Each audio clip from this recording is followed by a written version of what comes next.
You've said this phrase, or you've heard it said to someone you love, and you never once questioned it because it felt too old, too normal, too obvious to be a lie.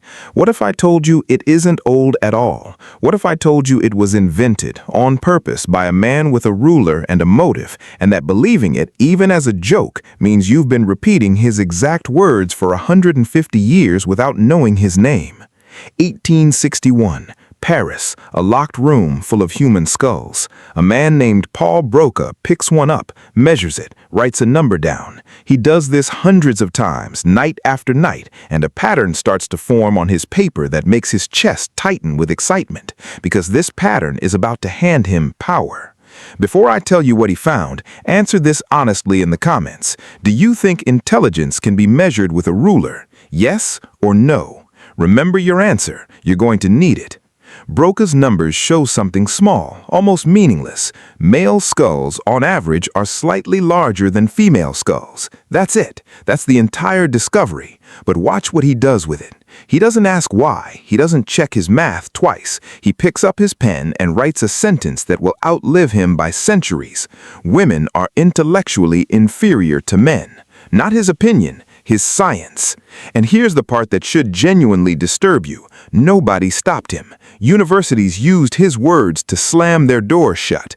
Governments used his words to deny women a vote, a signature, a voice. A scientist named Gustave Le Bon took it even further, writing that some women's brains sit closer in size to a gorilla's than to an intelligent man's, and people nodded along because a man in a lab coat said it with enough confidence. If you've ever laughed at a joke about where a woman's brain supposedly is, this is the man who handed you the punchline. Sit with that for a second before you keep watching. Subscribe right now because the next part is the part they never taught you, and once you hear it, you won't be able to unhear it. Decades pass. The joke has already buried itself into everyday language by now. And then a statistician named Alice Lee does something almost nobody expects. She doesn't argue with Broca. She picks up his exact tools, his exact formula, and turns them back on his own data, measuring the very same way he did. What she finds should have ended the joke forever. Several of the most brilliant, celebrated male scientists alive, men whose genius nobody questioned, had skulls smaller than the average woman's. By Broca's own logic, they should have been fools. They weren't. His entire theory, the one that shaped laws, closed doors, and outlived its own creator, collapses under the weight of his own measuring tape. Go back to the answer you left in the comments. If you said no, you already knew more than one of the most respected scientists in history. If you said yes, you just believed exactly what Broca wanted you to believe. And you're not alone, because so did the entire world for over a century. Here's the truth hiding underneath all of it.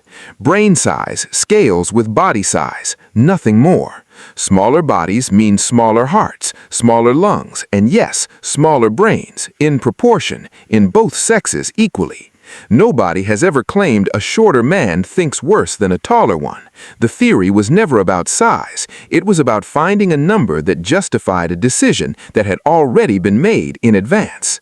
Modern brain scans, decades of testing, massive global studies, all confirm the same result again and again. No meaningful gap in intelligence between men and women. None. Not hidden, not subtle. None. So ask yourself the real question now. If the science collapsed a century ago, why does the joke still feel normal today? Why did you never question it until this exact moment? That's not folklore surviving. That's a lie that simply never got corrected, repeated so often it started sounding like truth. Comment one word below, myth or fact. Say what you actually believed before this video, not what you think sounds right now. Let's see how many of us were carrying around a dead man's mistake without ever knowing his name.